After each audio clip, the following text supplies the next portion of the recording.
En este espacio se habla de la propiedad privada, del Estado de Derecho, de la economía de libre mercado.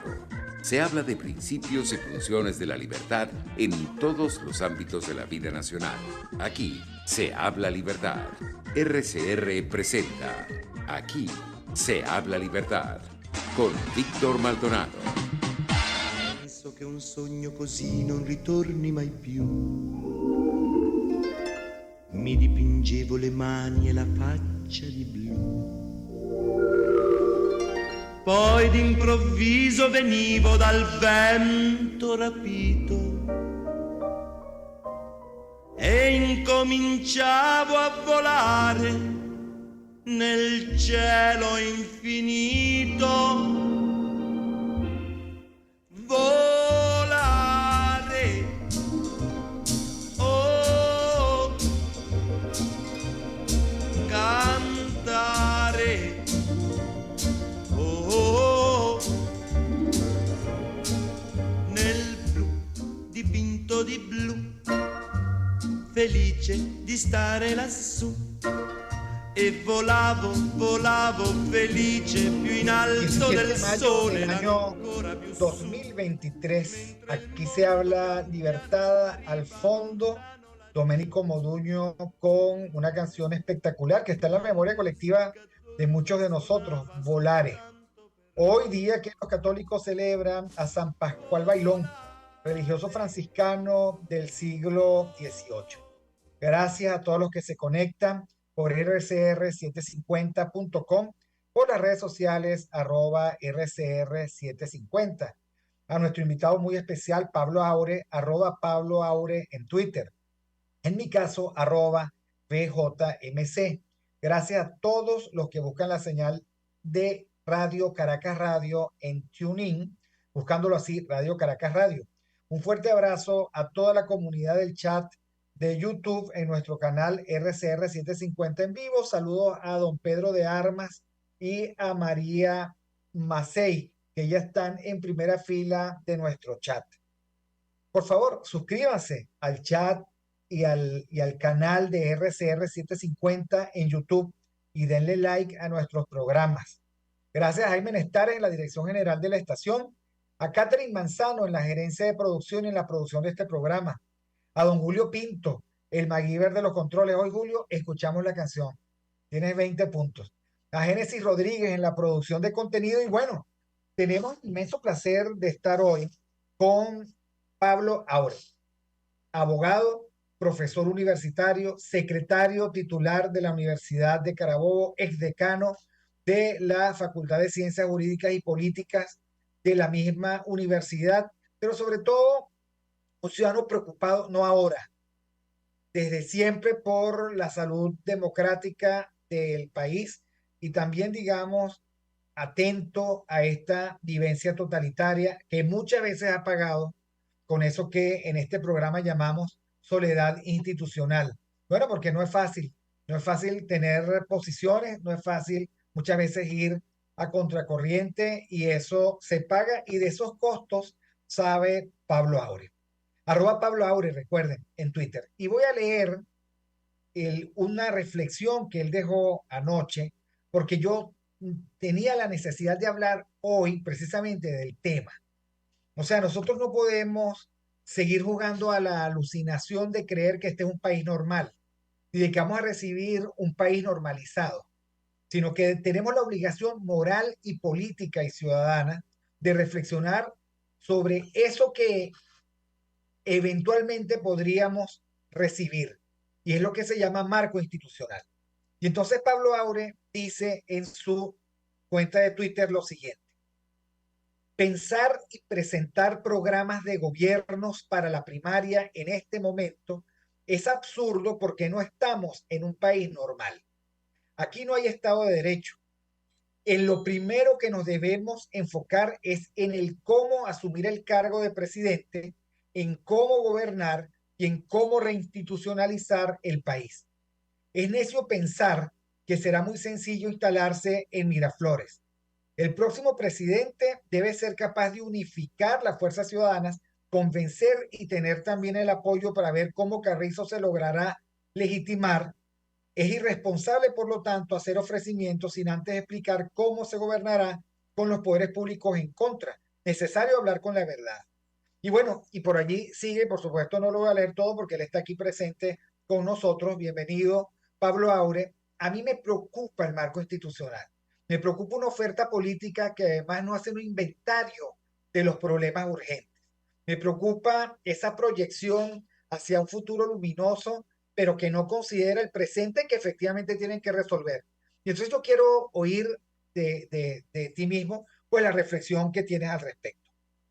Sí, gracias, Víctor. Y de verdad que quiero hacer como una introducción antes de comenzar a hablar contigo, porque yo te he seguido siempre a ti y para mí tú has sido siempre un referente, porque tú tienes tus posiciones muy críticas y muy crudas, como debe ser. Uno no puede hablar, no sé, edulcorando las cosas. Uno debe ser, eh, les guste o no les guste, inclusive a los cercanos de uno o con quien uno puede identificarse. Ahora, esa reflexión que escribí anoche fue precisamente luego de una conversación o de varias conversaciones que hemos venido sosteniendo. Yo estoy con un movimiento que se llama Compromiso Ciudadano. Hemos venido sosteniendo. Ayer nos reunimos varios dirigentes de distintos sectores políticos de Carabobo hablando sobre el tema, ¿no? Sobre el tema de las primarias. Y yo planteaba, yo creo que primero tenemos que ver qué, o sea, qué exigirle a un candidato o qué hablar con algún precandidato sobre, ya va, muy bonito, que anuncien planes, muy bonito, cómo va a ser la situación económica, cómo va a ser esto, pero por Dios, primero tenemos que aterrizar, primero tenemos que saber cómo llegar y cómo mantenernos en el poder, porque no vamos a estar frente a un gobierno normalito. Esos proyectos, o esos planes o esos programas de gobierno son extraordinarios si funcionara la democracia. Inclusive en la Cuarta República pudiese hablarse de eso. Pero en este momento, a sabiendas que cada precandidato debe tener su concepción de país, su modelo de país, lo que cree que se debe hacer, primero tenemos que reinstitucionalizarlo. Aquí no podemos, olvídense de cualquier cuestión económica, olvídense de cualquier cosa mientras no sabemos cómo tender puentes. Y a lo mejor la palabra es un poquito incómoda, ¿eh? Tender puentes, pero aquí debemos entender que apenas se asuma la presidencia de la República, sea quien sea, yo no voy a hablar, no voy a poner nombres ni nada de estas cosas, debe entender que eso va a ser muy complejo desenvolverse allí. Y para lograr unificar las fuerzas ciudadanas, aquí estoy incluyendo organizaciones políticas, organizaciones civiles y organizaciones militares, porque eso hay que decirlo, o lo que tengamos aquí en el país, hay que tener la suficiente amplitud, inteligencia y estrategia para lograr esa cohesión, para luego implementar lo que se quiere implementar. Aquí se habla, aquí hace falta un Bukele, se hace falta, ya vamos, tico. Aquí lo que hace falta es asumir el poder y después desarrollar lo que tú tengas que desarrollar. Ahora, hablamos ayer a propósito de la primaria, que hoy, yo no estoy muy seguro que exista primaria, yo no estoy muy seguro que se vaya a realizar ese proceso. Ojalá se realice en el marco de la concordia, ojalá se realice y que salga electo alguien con bastantes votos, con muchísimos votos, cosa que yo no lo sé si va a acudir mucha gente a ese evento del 22 de octubre. De eso fue que estábamos hablando. Hay un conjunto, Pablo, hay un conjunto de cláusulas condicionales a la realidad. La primera es precisamente que haya primarias. La segunda, que esas primarias sean lo suficientemente robustas en términos de participación como para que signifiquen algo. Teresa Albanés me dijo el lunes que en las primarias de hace 11 años votaron 17% de los venezolanos. 3 millones. Eso es muchísimo. Claro, claro. Ok, ahora, ahorita no se quiere hablar de más del 5%. Ahora, unas primarias flácidas dan un mandato flácido. Eso está clarito. Entonces, el primer puente que hay que cruzar utilizando tu imagen es el puente de el presentación al país de un conjunto de candidatos que compitan entre ellos por la máxima legitimidad y respaldo popular. Y digo un conjunto de candidatos porque las primarias es o son el proceso de selección de 4 partidos y, digamos, sus invitados especiales. Y eso no va a significar que ellos monopolicen de ninguna manera el espectro opositor. Bien sea porque el régimen se va a servir de otras opciones para dividir el voto, bien sea porque otros decidieron no participar en unas primarias cuyas reglas del juego son las reglas del juego del G4. Y podría ocurrir también que no ocurran primarias, como tú lo dices. Pero lo primero que hay que tener con vista al 2024, si es que ese es el juego que se quiere jugar, es, digamos, un conjunto de candidatos el que tengan algún respaldo popular, que en este momento yo no los veo. O sea, a ver, hay simpatías, sin duda, hay maquinaria, sin duda. Ahora, hay que contar los votos, hay que ver cuál es el grado de movilización que provocan esos candidatos, porque si no, digamos, simpatías no hacen ganar elecciones y deseos no empreñan. Y ese es un problemón que hay en este momento. Sí, Víctor, yo comparto contigo lo que acabas de decir. Ahorita en la calle está María Corina, está en la calle un sentimiento que se ha despertado que es una gran realidad, pero no tiene estructura. Eso también hay que decirlo y te lo digo porque conozco eso allí, ¿ok? Y teniendo ese sentimiento que es muy importante una elección, ¿ok? Una elección, la emoción, pero más importante es el día de llevarlos a votar y el día de cómo cuidar esos votos. Eso yo creo que es una elección y más en este país tropical, no solamente tropical, sino, oye, con todas las mañas, oye, aquí necesitamos una gran maquinaria para saber a qué nos estamos enfrentando. Ahora, Mira, ¿qué? yo he estado participando como consultor político en primarias en otros países. Son guerras a muerte de maquinarias, en donde Sí, todo vale, donde todo sí, vale. Yo he visto cómo le rompen, qué sé yo, el tarjetón al otro, cómo, digamos, engaña, o sea, todo vale. Y efectivamente hay un dilema, que se resuelve como la gente no quisiera. Algo así como, crees preferible? Así, un dilema maquiaveliano. ¿Tener simpatía y no maquinaria o tener maquinaria y no simpatía? La verdad es que para una primaria es mejor tener maquinaria. Esa es sí, la verdad. sobre todo las primarias, que la gente, o sea, no, y más si se está hablando de menos del, o sea, del menos del 10%, hay carecería de legitimidad en todo caso, pero es otro problema.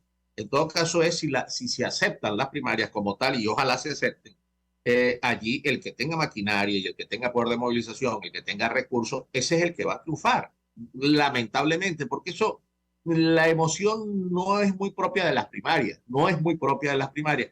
Ahora, tú decías algo muy bueno, pues sí, es decir, algo que mucha gente no se ha parado a pensar en esas cosas. Allí, recordemos que ese árbitro, que a cual son intachables en cuanto a las personalidades, son María Casal, aquí Manuel Barreto, y en distintas partes más o menos tienen el mismo tal. Eh, pero en realidad quienes van a imponer las condiciones de elección y de sucesión en caso de inhabilitación son los partidos políticos. Son los partidos políticos, pero no todos. ¿Okay? Los partidos políticos, como tú mencionaste, la mayoría, que en estos casos la voz cantante la tiene el G4. El solo hecho, Víctor, el solo hecho de yo haber aceptado sentarme con él, participar o negociar cuáles son las condiciones ya a mí me está comprometiendo en una cosa que es aceptar las mayorías. Y las mayorías allí, si dice, si en caso de inhabilitación lo siguen los partidos políticos, hay un aforismo en los jugadores que es apostar y perder, pagar y callar. Es decir, si usted acepta las reglas del juego y compite, no me vaya después a patear la mesa. No había escuchado ese dicho, pero es bueno, apostar y perder, pagar y callar. Ahora, tú has dicho Listo. algo importante. En primer lugar, a mí me parece muy poco serio porque es el negar la realidad de la tiranía que vivimos con todas sus consecuencias, que esas primarias estén llenas de inhabilitados, porque eso deja en manos de un juego muy poco democrático la decisión final. Yo no voy a nombrar aquí a los inhabilitados, pero hay más de los que uno se imagina. inhabilitados de hecho e inhabilitados de derecho. Entonces, sale un inhabilitado, gana, y el régimen hace ver claramente que ese no va para el juego, que es lamentable, y entonces a última hora viene una especie de second best, de segundón, que ¿quién lo va a elegir? ¿La comisión de primaria o el G4? Los partidos, dice, hay un pacto que ya eso se ha discutido, que son los partidos que van a decidir, o las organizaciones políticas, que van a decidir quién es el sucesor o quién suple al inhabilitado. Entonces, yo creo que eso debería estar en la mesa de negociaciones, que hay negociaciones, por supuesto, y que todo va a depender si hay o no hay primaria, si adelantan o no adelantan las elecciones, porque eso es otra cosa que está en el ambiente.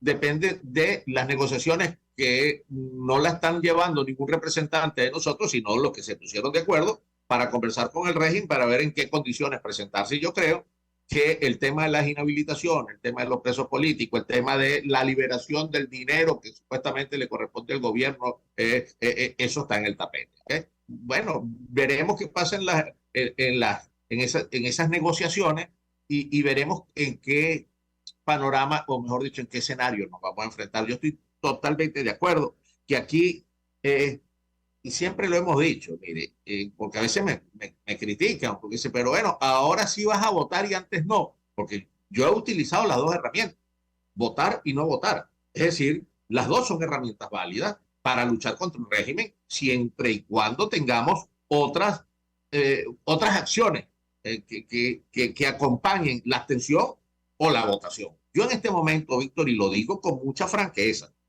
a mí me cuesta pensar que vamos a salir de estos demonios con un papelito, una cosa, pero lo que sí yo estoy utilizando todos los mecanismos de ahora en adelante es para organizarnos. De alguna manera tenemos que acercarnos a la gente. Si hay un evento que supuestamente es electoral, pues utilicémoslo, pero hablando claro, ya va un momentico. Esto es importante para ir construyendo una fuerza ciudadana, una organización, esto y lo otro, para lograr ver cómo cercamos a estos bandidos. Porque aquí una de las cosas que nos ha servido esta historia es para entender que estamos solos.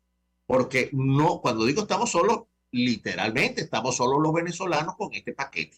¿Ok? Ya entendimos que la comunidad internacional es de nombre y que juega a los intereses de los integrantes de esa comunidad internacional, que no es uno de los elementos constitutivos del Estado, que no es el pueblo, como dice, sino el gobernante. Es quien está sentado a la silla de la OEA, de la ONU y de estos organismos internacionales que pueden tener poder de decisión. Y siendo esto así, sin tener a un Bolsonaro al lado, sin tener un Donald Trump que decía que todas las opciones estaban sobre la mesa, y nosotros teniendo que tenemos y existen los tratados internacionales, el IAR, el R2P y todo esto, y nos dimos cuenta que eso no funciona.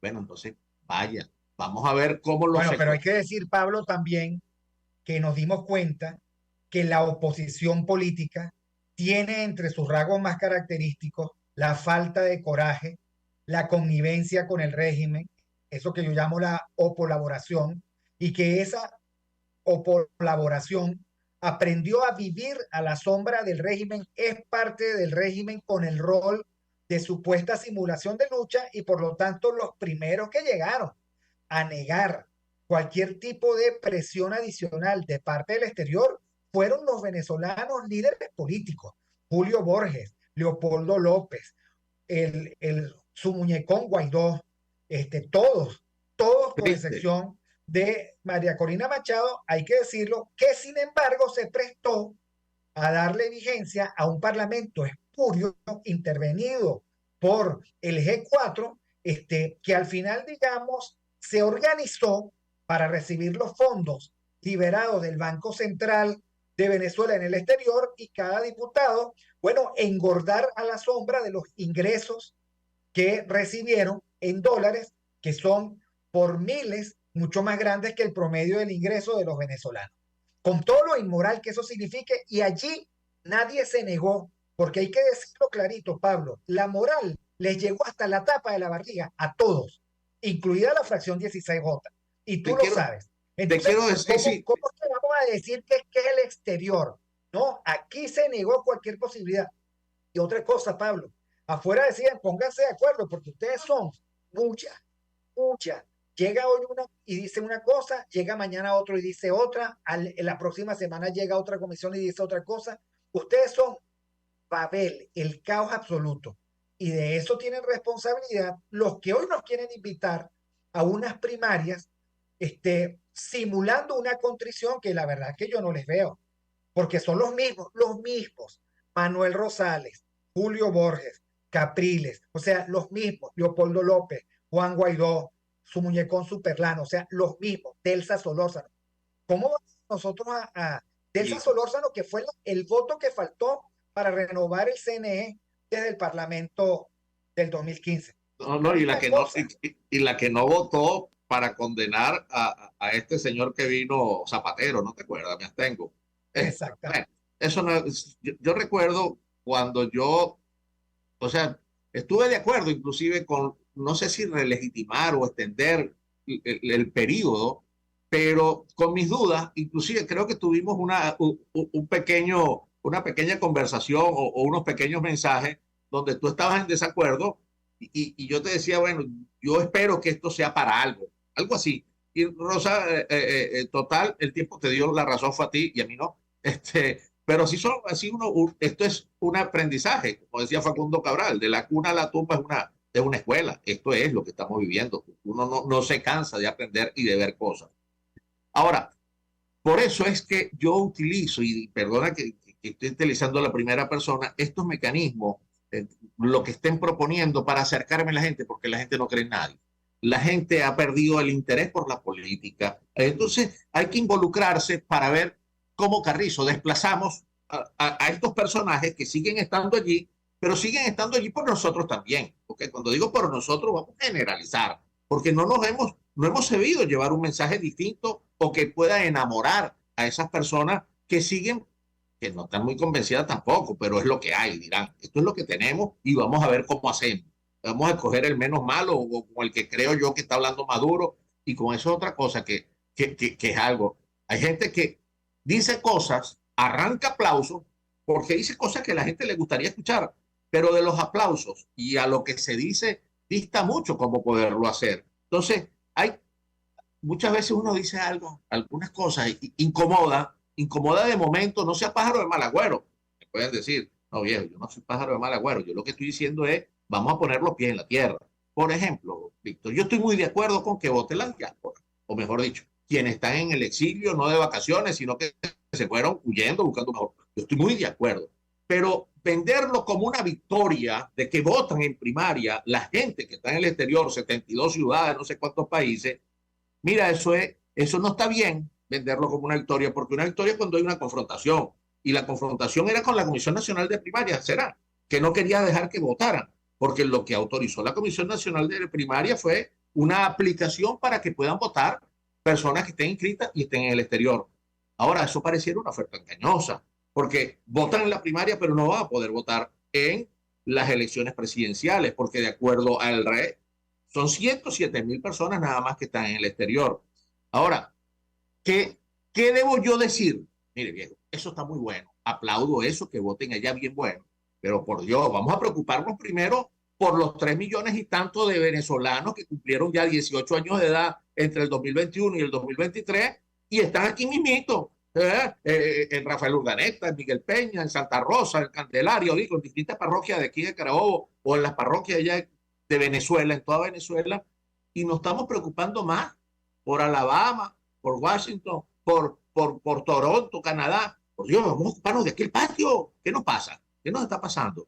Entonces, esos tipos de lenguaje o de pronunciamiento incomodan, pero hay que decirlo, O sea, estamos más preocupados por los que están buscando su supervivencia, porque eso hay que decirlo, y te lo digo sinceramente. O sea, nosotros somos 5 hermanos, 3 de mi hermano está afuera. O sea, yo no puedo criticar a quien se han ido, al contrario, me solidarizo con las personas que están afuera. Pero, por Dios, vamos a poner los pies en la tierra. Vamos a poner los pies en la tierra. Vamos a empezar a inscribir a las personas. Y eso es mentira, que el CNE está cerrado. Ojo, el CNE está abierto. Que no da facilidades para la inscripción, es otra cosa. Si hay una sola oficina en cada capital de estado, eso es otra cosa. De hecho, ayer en la reunión que sostuvimos con los líderes, nos vamos a dirigir al CNE para solicitar que se habiliten puntos de inscripción en distintas partes del Estado y de Venezuela. Antes llevábamos sitios de inscripción a centros comerciales, a la universidad, para facilitar la participación. Ahora no. Ojo, y yo paso muchas veces por Padre Alfonso, que es donde está la oficina aquí en Valencia, de la oficina principal del CNE. Mire, y muy poca gente, muy poca gente inscribiéndose, muy poca gente. Es decir, tenemos que nosotros promover la inscripción. Que ahora no hay esas campañas de inscripciones masivas. Por supuesto que al régimen le interesa que nadie se inscriba, y por supuesto que cualquier pelea con este CNE y el régimen allí van a poner todas las mañas y todas las trampas y todas las cosas. Es que yo creo, digamos que a los partidos que están desvencijados no les interesa complicar aún más el problema, y por lo tanto no les interesa el abrir el registro electoral. No les interesa. No lo sé. O sea, no el lo problema sé. está en que cualquier cosa que sea país real no les interesa. Pero hay algunas cosas que me llaman la atención y que quiero seguir compartiendo contigo. Porque hay algo que tiene que hacer la composición del lugar real. Y tú lo hiciste en tu tweet de anoche. ¿Qué significa composición de tiempo y de lugar? Bueno, tú tienes que decir que tú ganas la presidencia, que muy probablemente tienes un parlamento en contra, un tribunal de justicia en contra, una contraloría en contra, una fuerza armada en contra, y tú no me has dicho nunca cómo tú vas a pasar de allí al lugar desde donde vas a aplicar tu programa económico, que es lo de menos. O sea, porque al fin y al cabo, en estos últimos tiempos uno nota que no hay política económica, sino que esto viene del timbo al tambo. Pero, de nuevo, ¿cómo tú vas a ponerte la banda presidencial, pero a acumular poder como para hacer las transformaciones que necesitas? Nadie echa ese cuento. O sea, la novela venezolana comienza en el último capítulo y uno nunca sabe cómo llegaron allí. O sea, ¿cómo llegas tú a tener un equipo económico que habla de estabilización expansiva? ¿Cómo llegas tú o sea, cuando antes tú no me has dicho, ok, pero dame los datos del primer día? Dame los datos del primer día. Y lo que me interesa más, vas a llegar con la mesa, con las arcas vacías y la mesa llena de problemas de vida o muerte. ¿Cómo que vas a hacer con eso? Pero vamos un momentico al corte y ya regresamos con Pablo Aure, abogado, secretario titular de la Universidad Carabobo, exdecano de la Facultad de Ciencias Jurídicas y Políticas, líder de la organización de ciudadanos Encuentro Ciudadano. ¿Se llama así, Encuentro Ciudadano? No, ese es el de Delsa, Compromiso Ciudadano. Compromiso Ciudadano, que no se confundan. Ya regresamos. E incominciavo a volare nel cielo infinito, volare, oh, cantare, oh. Aquí se debaten temas de interés nacional e internacional.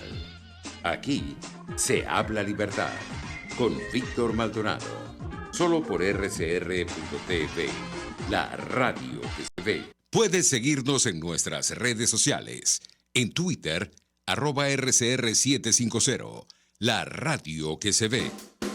Pretty woman, na, na, na, na, na. La gran estilista Teresa está al frente de su salón de belleza Tarina, con su maravilloso equipo de profesionales peluqueras y manicuristas. En el salón de belleza Tarina siempre vas a lograr el look de la mujer bonita.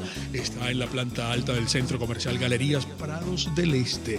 Ven para que te consientan. Pide tu cita por el 0414-222-6577. Salón de belleza Tarina. Atención como tú lo mereces, con todo cariño. Pretty Woman. Cómo prevenir enfermedades, cómo actuar en casos de emergencias médicas, cómo mantener una buena calidad de vida. Todas estas interrogantes tienen su respuesta en RCR Salud. Todos los domingos con el Dr. José Eduardo Troconis. Comparte con nuestros oyentes notas de bienestar físico, salud mental y social para el buen desarrollo del ser humano. RCR Salud, todos los domingos a las 10 de la mañana por RCR.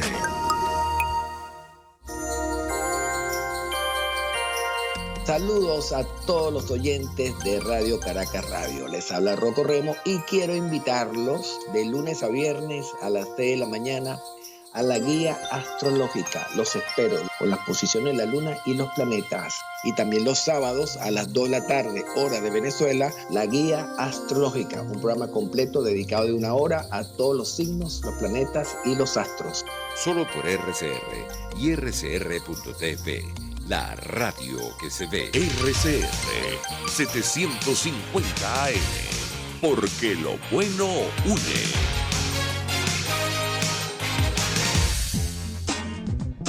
Ideas para alcanzar un país con libertad económica, democracia política y seguridad jurídica. Aquí se habla libertad con Víctor Maldonado. Solo por RCR.tv. La radio que se ve.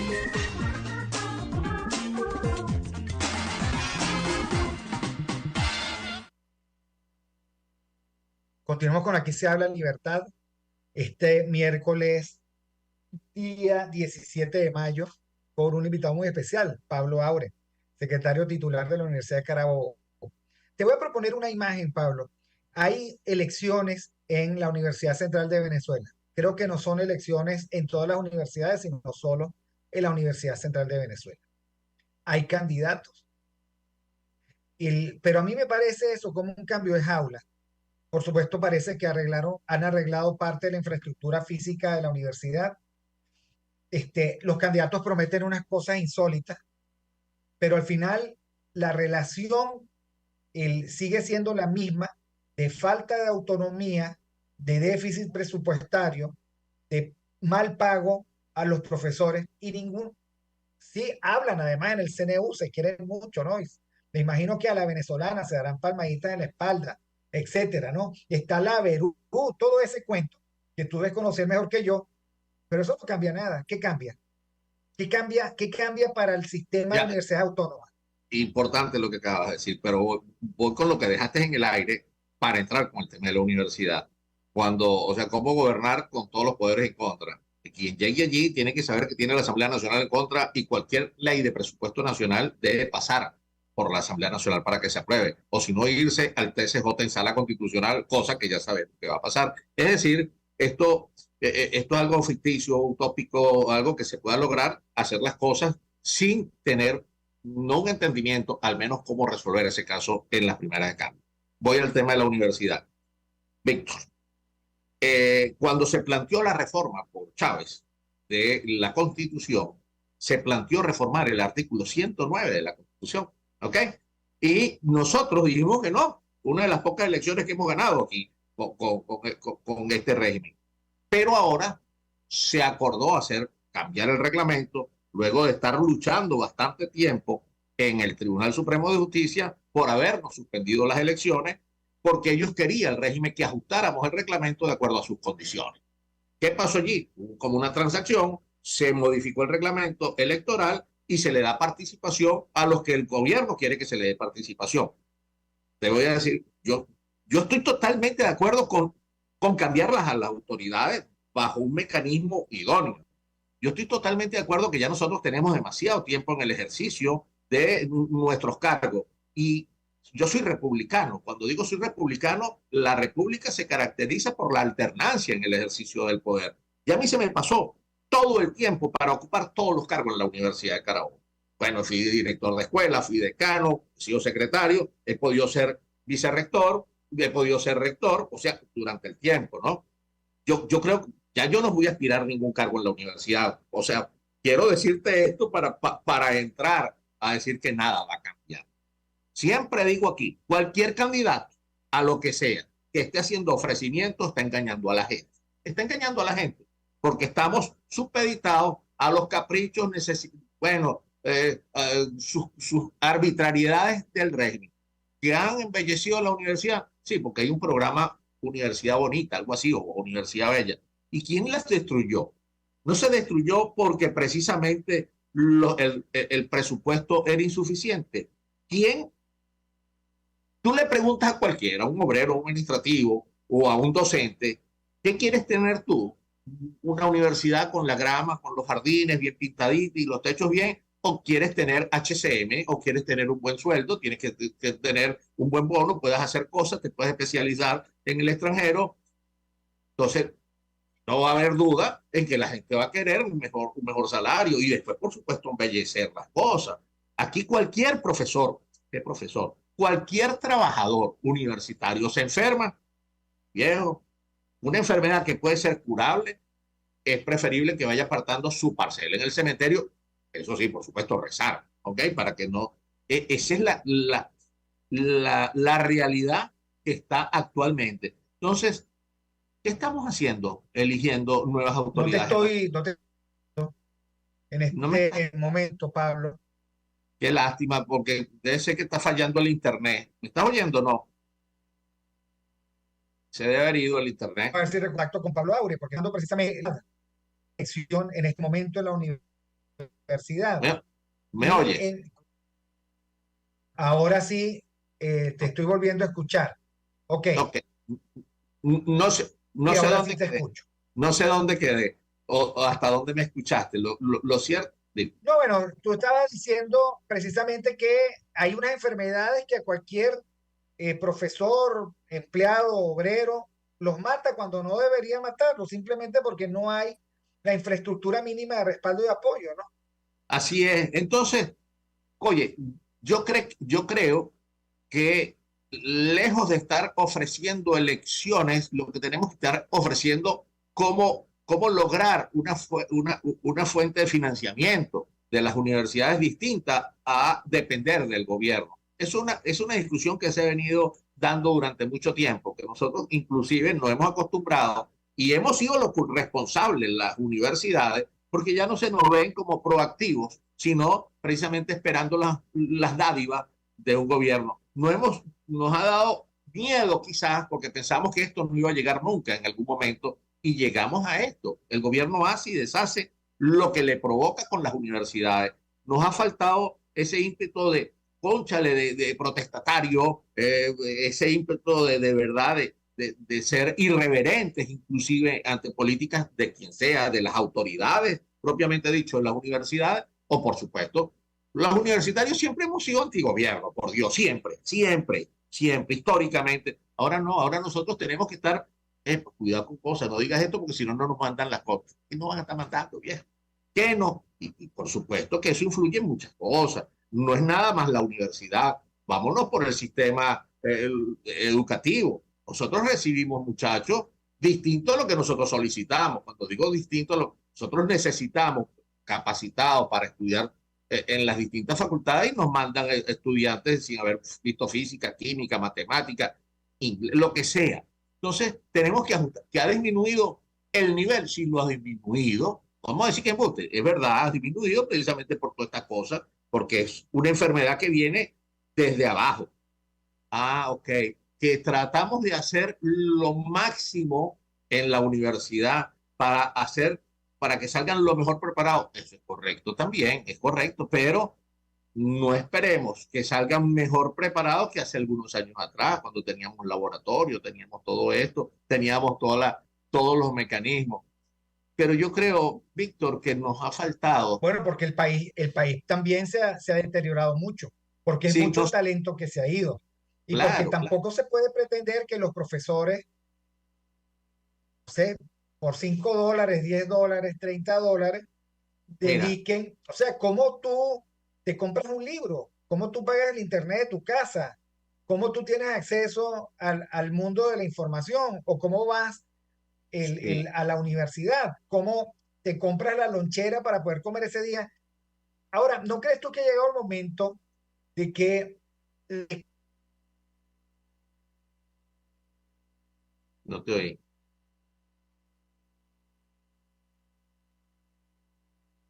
Que el Estado... No te estoy oyendo.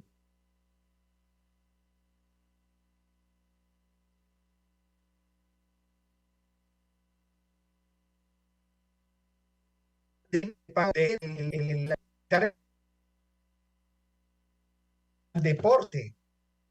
No, No, no, Víctor, no llegar a esta circunstancia.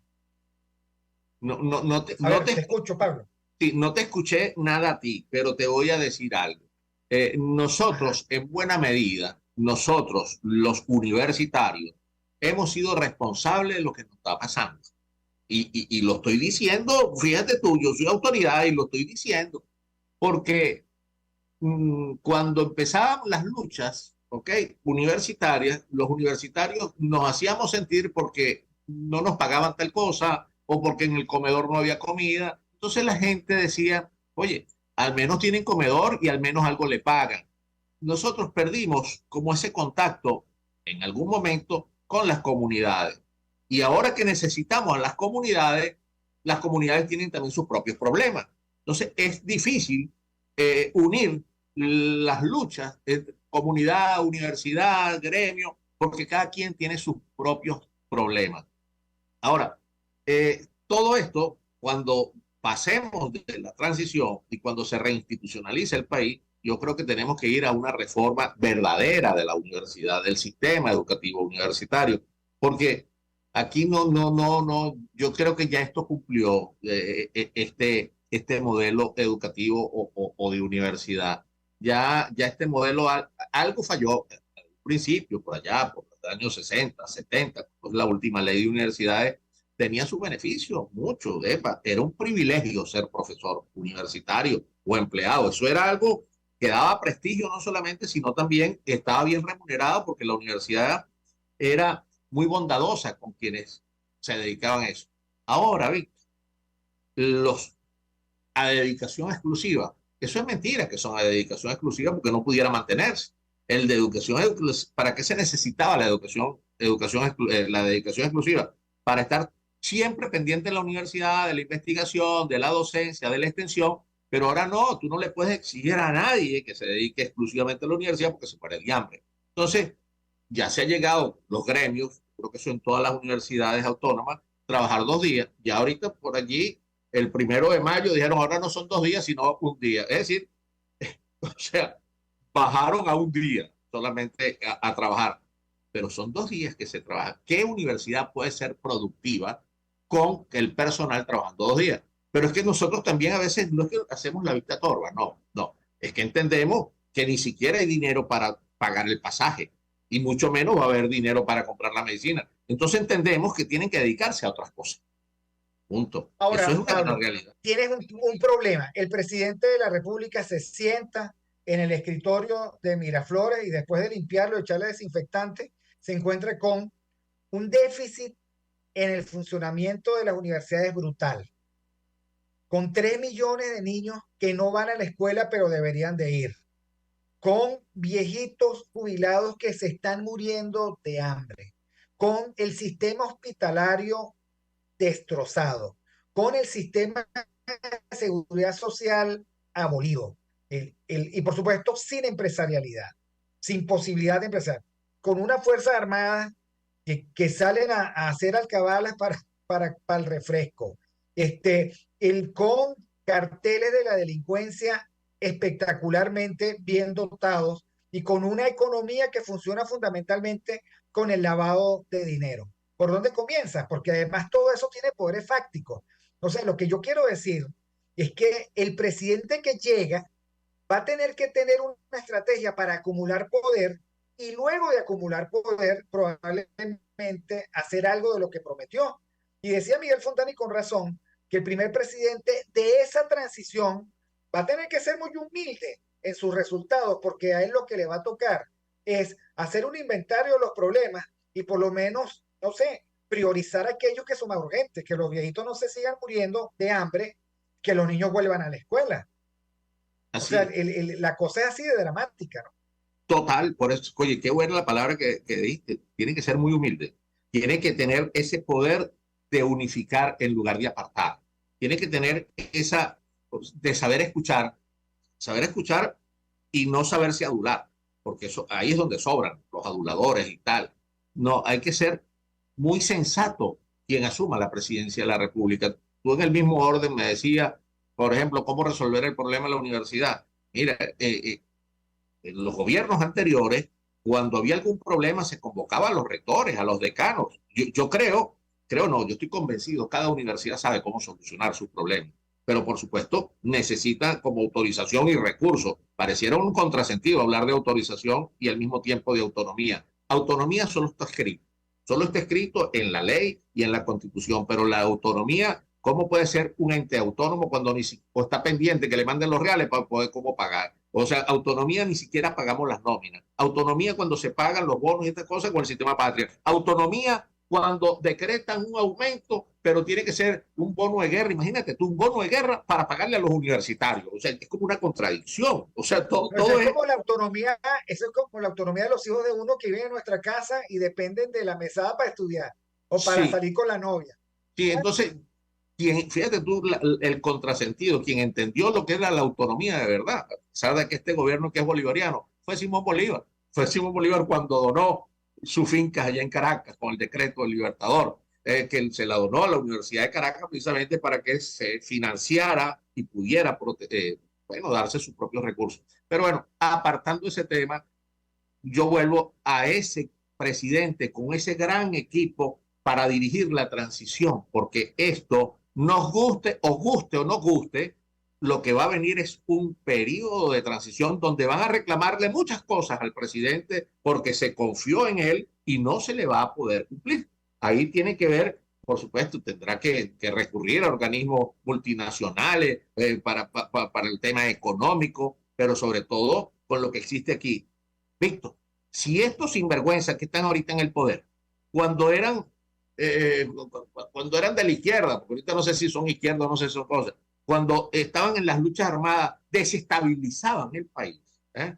Imagínate ahora, cuando salgan del poder, de qué no son capaces de hacer, que ya tienen un porcentaje, tienen armas, tienen dinero, tienen relaciones con distintos países. Esto va a ser una locura. Va a ser una locura si no tenemos la humildad para aceptar las sugerencias, los consejos, los estudios de las personas que saben, no de economía, que eso es importante, de salud, muy importante, educación, brillante. Primero es de gobernabilidad, ¿sí?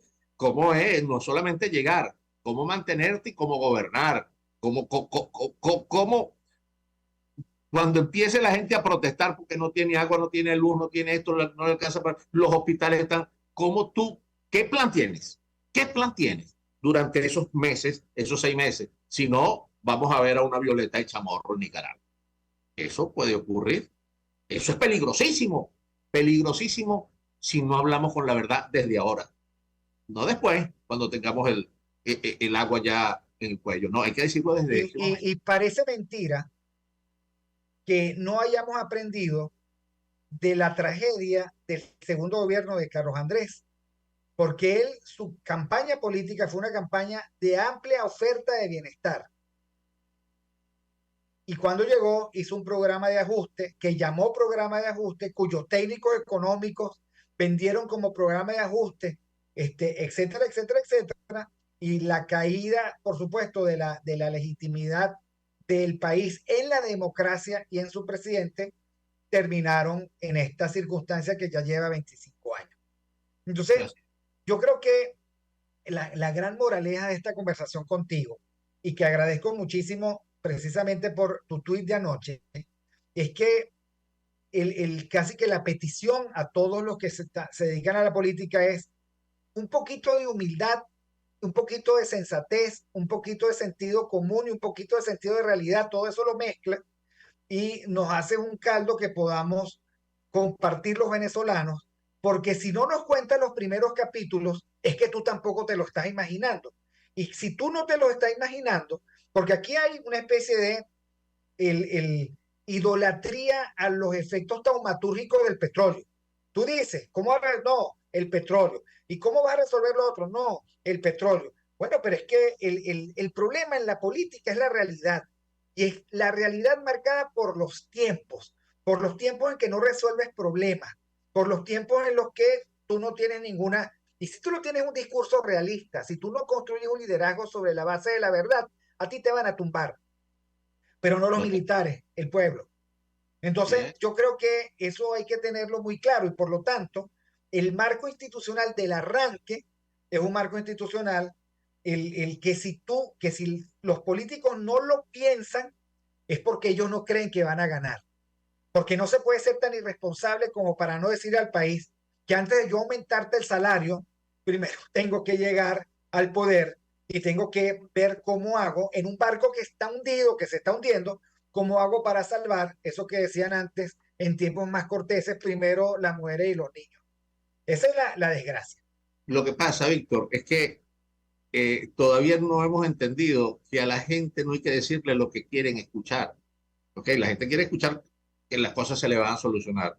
A la gente hay que decirle qué debemos hacer para solucionar las cosas y cómo lo vamos a hacer. Pero no, aquí preferimos ofrecer escuelas, ofrecer tal cosa, seguro social, aumentar los sueldos. Padrito, primero estabilízate. Necesitamos primero ubicarlo en los tiempos y en las circunstancias.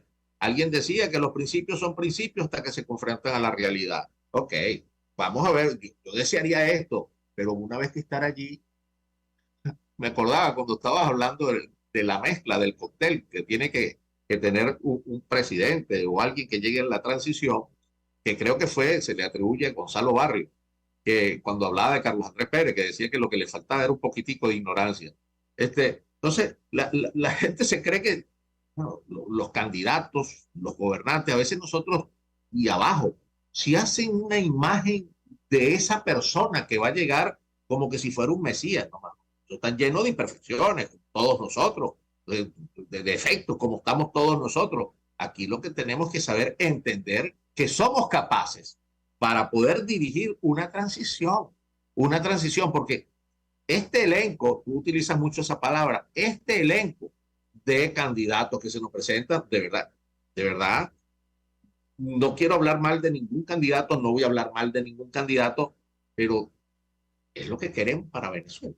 O sea, de verdad, nos ubicamos, vamos a imaginarnos la cara de cada uno. Ok, de repente yo estoy identificada con una, pero el resto sí, esto es lo que yo quiero. Oh, yo no sé, yo no me imagino que un país de Pero prosperidad. es que el tema es el siguiente. A ver, vamos a poner dos extremos. Ya nos queda poco tiempo, pero te lo quiero proponer. El extremo de absoluta normalidad de la colaboración de Manuel Rosales. A mí me eligió el CNE, yo soy gobernador del Zulia, riego las plantas, riego las matas, pinto las carreteras, he resuelto un poco el tema de la gasolina, etcétera. No sé hasta dónde llega, digamos, la profundidad, pero él se presenta y asfalta y bachea, él es el gran alcalde del Zulia. Y por otro lado está María Corina, que en el discurso de ayer en el Táchira dice fuerza, destruir, batalla, vamos, nosotros tenemos a la gente, ellos tendrán el dinero. Y entonces uno dice, bueno, el, como dicen en el centro, ¿qué es lo que tú quieres? ¿Ok? ¿Qué es lo que tú quieres? O sea, por un lado, digamos, la connivencia perfecta, un mundo perfecto en donde, ¿sabes qué? Yo te tapo los huecos. Y el otro es la lucha constante que lo ha planteado varias veces en los últimos años, pero que para mí no tiene solución de continuidad tampoco, porque estás convocando a la gente a una lucha que la gente no entiende, porque además no sabe en dónde va a terminar. O sea, si esto es hasta la muerte o hasta la vida, la verdad es que esa tampoco creo yo es la oferta política que quieren oír los venezolanos. Yo estoy de acuerdo contigo, yo estoy de acuerdo contigo, totalmente. Yo creo que ya cuando uno se ve cerca de un lugar, Sí, porque no es lo mismo llamar al diablo que verlo venir. Eso no es lo claro, mismo. te quiero decir, los discursos tienen sus tiempos, el mensaje tiene su tiempo.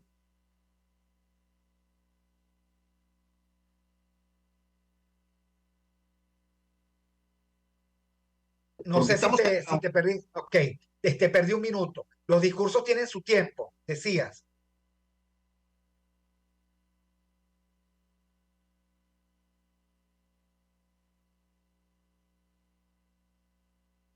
Bueno,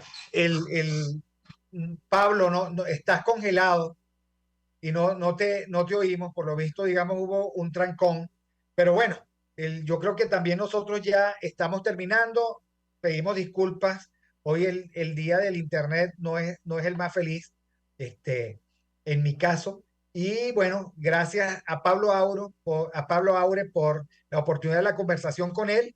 Y gracias a Jaime Nestares en la dirección general de la estación, a Catherine Manzano en la gerencia de producción, a don Julio Pinto en los controles y a Genesis Rodríguez en la producción de contenido.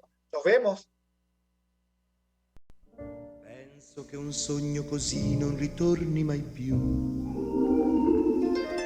Mi dipingevo le mani e la faccia di blu. Poi d'improvviso venivo dal vento rapito e incominciavo a volare nel cielo infinito. Volare, oh, cantare, oh. RCR presentó Aquí se habla libertad con Víctor Maldonado, solo por rcr.tv, en Twitter y Periscope, @RCR750, la radio que se ve.